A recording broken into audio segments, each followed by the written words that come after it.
जय मसीह की सभी को, प्रेज द लॉर्ड। मैं धनराज राउत आपका इस वीडियो में स्वागत करता हूँ। आज हम जिस टॉपिक पर बात करने वाले हैं वो है अन्न भाषा के ऊपर। तो अन्न भाषा का जो वरदान है वो आज भी मौजूद है और आज भी लोगों को मिलता है। इस बात को पहले आप जान लीजिए। अब मेरा ये मतलब नहीं है कि अगर अन्न भाषा का वरदान आज भी लोगों को मौजूद है तो लोग जो दो दो तीन तीन लफ्ज जो अन्न भाषा बोलते हैं वो भी अन्न भाषा है बोलकर। आज मैं उन्हीं लोगों के ऊपर जो दो दो तीन तीन लफ्ज बोलते हैं और अपने आप को ये शो करते हैं कि हम पवित्र आत्मा पाए हुए हैं, उन्हीं लोगों के लिए ये खास करके मैं वीडियो बनाने जा रहा हूँ। जो लोग चर्च में दो दो तीन तीन घंटे सिर्फ दो तीन वर्ड्स बोलते हैं और ना उसका अनुवाद उनके पास होता है, ऐसे लोग इस वीडियो को पूरा देख लीजिए। आप लोग चर्च में अगर अन्न भाषा बोल रहे हो तो आपको यह पता होना चाहिए कि आपके पास पवित्र आत्मा भी है, क्योंकि अगर आपके पास पवित्र आत्मा होगा तभी आपके पास वो वरदान होगा। आप में से बहुत से लोग हैं जो ऐसे दो चार वर्ड बोलते हैं पर उनके जीवन में पूरा पाप भरे हुए हैं। लोगों की चुगली करते, चोरी करते, व्यभिचार करते, ऐसे अनेक काम हैं जो वो लोग करते हैं और फिर भी वो लोग ये दावा करते हैं कि हमारी को अन्न भाषा का वरदान है। मैं आपको बताना चाहूंगा, ऐसे लोग जो पाप करते उनके अंदर पवित्र आत्मा है ही नहीं। चलिए अगर हम वचन से देखते हैं कि जो लोग पाप करते उनके लिए वचन हमको क्या कहता है। हम पढ़ेंगे पहले यूहन्ना उसका 3:8 से 9 लिखा है, जो कोई पाप करता है वो शैतान की ओर से। ध्यान से सुनना, क्या लिखा है? जो कोई पाप करता है वो शैतान की ओर से, क्योंकि शैतान आरंभ से पाप करता आया है।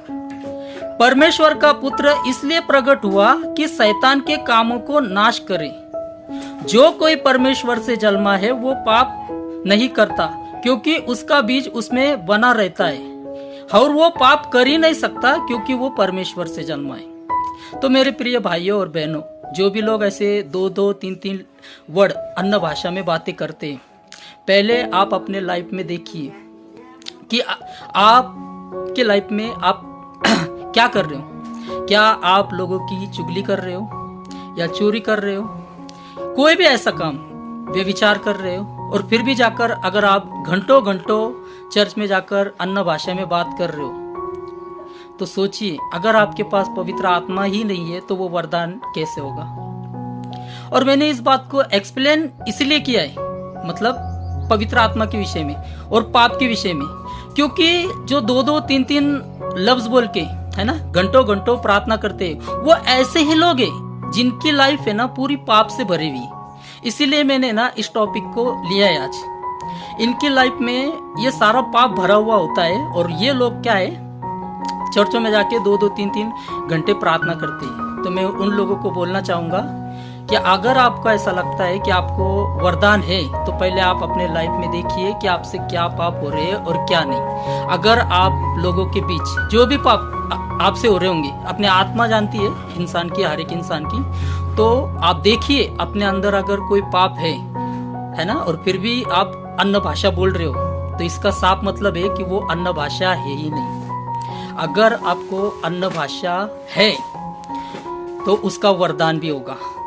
और दूसरी बात, आपसे कोई भी ऐसा पाप नहीं होगा जिसके कारण आप परमेश्वर के नजर में पापी ठहरोगे। अगर हम पढ़ेंगे तो वहां क्या लिखा है, परंतु जबकि परमेश्वर का आत्मा तुम में बसता है तो तुम शारीरिक दशा में नहीं परंतु आत्मिक दशा में हो।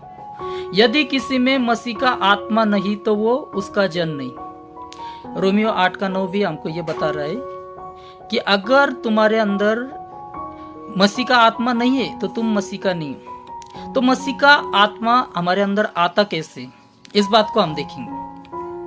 अगर हम देखेंगे प्रेरितों के काम उसका 2 अध्याय और वचन 38 से, जहाँ पतरस यीशु मसीह के, अगर हम ऊपर के वचन पढ़ेंगे तो वहाँ देखते हैं कि यीशु मसीह के बारे में ऊपर एक्सप्लेन कर दिया जाता है कि किस तरह यीशु मसीह मतलब मारा गया, जिंदा हुआ, है ना। और फिर पतरस कहता है, हाँ, पतरस उनसे कहा, मन फिराओ और तुम में से हरेक जन अपने अपने पापों की क्षमा के लिए यीशु मसीह के नाम से बपतिस्मा लोगे तो तुम पवित्र आत्मा पाओगे। क्या यह सबसे जरूरी है कि हम अगर मन फिराव करते, है ना, जो भी हमारे पुराने लाइफ में हमने काम किए, चोरी की हो, खून किया हो, बेविचार किया हो, ये सब अगर हम यीशु मसीह के सामने रख के सच्चा मन फिराव करते, तब हमको पवित्र आत्मा दिया जाता है। और ये लोग जो 2-4 लफ्ज बोलते, ये लोग अगर मन फिराए ही नहीं, इनके अंदर अगर शराब पीने के लिए पाप है ना, लोगों की चुगली करने के लिए पाप है, झगड़ा करने के लिए पाप है, व्यभिचार करने के लिए पाप है, इसका मतलब साफ है कि इन लोगों ने पवित्र आत्मा पाया ही नहीं। जब इन लोगों ने पवित्र आत्मा पाया ही नहीं है तो ये चर्च में जाके रबा रबा शबा रबा इस तरह के वर्ड बोलते हैं और अपने आप को ये दिखाते हैं कि हम लोगों ने पवित्र आत्मा पाया हुआ है। तो कैसे हो सकता है कि इन लोगों ने पवित्र आत्मा पाया हो? मेरे वीडियो को सब लोग ध्यान से सुनना। मैं कहीं पर भी ये नहीं बता रहा हूँ कि अन्य भाषा बोलनी ही नहीं चाहिए। अगर आपको वरदान है तो आप बोल सकते हो, पर आपको वरदान होना चाहिए। और दूसरी बात, मैं ये बात इसलिए एक्सप्लेन किया हूँ ताकि आप अपने लाइफ में झांक सके। अगर आप 2-2, 3-3 लफ्ज बोलते और अगर आपके लाइफ में पाप हो तो आपको समझ में आए कि सच में मेरे लाइफ में ये पाप है, तभी भी मैं ये 2-2, 3-3 लफ्ज बोल रहा हूँ। इसका मतलब साफ है कि मैंने अब तक मन फिराव नहीं किया है और आप लोग मन फिराव कर लोगे। और जो लोग सच में पवित्र आत्मा पाए वो लोग जानते हैं कि हम लोगों से ऐसा कोई पाप होगा ही नहीं, क्योंकि वचन कहता है, मैं नहीं, यूहन्ना उसका 3 का मैंने अभी थोड़ी देर पहले पढ़ा ये वचन। क्योंकि वचन कहता है कि जो परमेश्वर से जन्मा है वो पाप कर ही नहीं सकता। तो अगर कोई ऐसा इंसान है ना, और पाप कर ही नहीं सकता, तो वो कोई इंसान की काबिलियत नहीं है कि वो इतना मतलब अंदर से स्ट्रांग बन गया कि मैं कोई पाप नहीं करूंगा। ये नहीं, वो पवित्र आत्मा जब उसके अंदर आता है ना, तो वो पवित्र आत्मा ही उसको बदलाव उसके अंदर वो करता है, जिसके वजह से वो पाप नहीं करता। और ऐसा व्यक्ति है ना, समझ में आता है कि वो पवित्र आत्मा पाए हुए। कभी भी अगर उसको ये इच्छा हो कि मुझे इसने कुछ बोला है, मैं भी इसको कुछ मतलब ऐसी चीज बोलूं जिसकी वजह से उसको गुस्सा आ जाए, मतलब नॉर्मली बात ना, ऐसी बात तो होती रहती है इन बातों के लिए। तो पवित्र आत्मा अगर हमारे अंदर है तो ऐसी बातों के लिए भी वो हमें रोक टोक करेगा क्या? नहीं। उसने अगर तेरे साथ ऐसा किया है तो यीशु मसीह ने हमको सिखाया है कि उसके साथ ऐसा नहीं करना। यह सब सिखाता है पवित्र आत्मा। जो भी काम हम कर रहे, किसी की चुगली कर रहे, तो पवित्र आत्मा हमारे मन के अंदर बताता है कि ये नहीं करना है। तब समझ लेना कि हमारे अंदर वो पवित्र आत्मा आ चुका है। पवित्र आत्मा ना आपको व्यभिचार करने देगा, न चोरी करने देगा, न कोई भी ऐसा काम जिसकी वजह से पाप हो, ऐसा कोई भी पाप काम पवित्र आत्मा आपको नहीं करने देगा, जो पवित्र आत्मा पाए हुए। और ऐसा व्यक्ति अगर अन्य भाषा बोलेगा तो वो पूरा अन्य भाषा बोलेगा और उसको देखकर पूरी भाषा नजर आएगी। जैसे हम तमिल या ऐसी भाषा जो हमको समझ नहीं आती, वैसी भाषा अगर हम सुनते तो हमको समझ में आता है ना, ये पूरी भाषा है बोलकर। उसी तरह ऐसा व्यक्ति अगर अन्य भाषा में बातें करता हो तो हमको समझ में आ जाएगा कि वो कोई भाषा में बात कर रहा है ना। और अगर वो भाषा बोल रहा है तो उसका वो अनुवाद भी करेगा, और अनुवाद भी करेगा साथ में। अगर उसके पास अनुवाद नहीं है और वो ऐसी भाषा बोल रहा है कि लग रहा है कि वो एक भाषा है, तो वो बोल सकता है। पर वो कलीसिया में तब तक नहीं बोल सकता जब तक उसको उस भाषा का वरदान ना हो। तो मैं आशा करता हूँ आपको इस वीडियो से समझ में आया होगा कि अगर हमको अन्य भाषा बोलनी है तो हमारे अंदर वो पवित्र आत्मा होना चाहिए, है ना, तभी वो वरदान मिलेगा। और दूसरी बात, हमारे अंदर वो गुनाह वाली लाइफ नहीं होना चाहिए, है ना। जिस तरह हमारे अंदर वो गुनाह वाला स्वभाव होता है, वो स्वभाव नहीं होना चाहिए।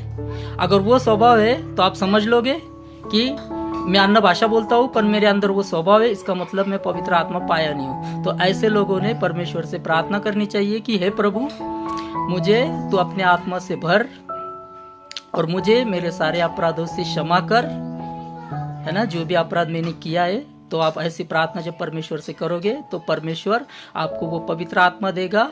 और वरदान मनुष्य के हाथ में नहीं कि मनुष्य परमेश्वर को बोले मुझे ये वरदान दे और परमेश्वर उसको वरदान देगा। परमेश्वर है जो वरदान देता है। तो परमेश्वर ने जिस किसी काम के लिए आपको चुना होगा, अगर आप मन फिराओ और पश्चाताप करोगे तो परमेश्वर आपको वो वरदान देगा।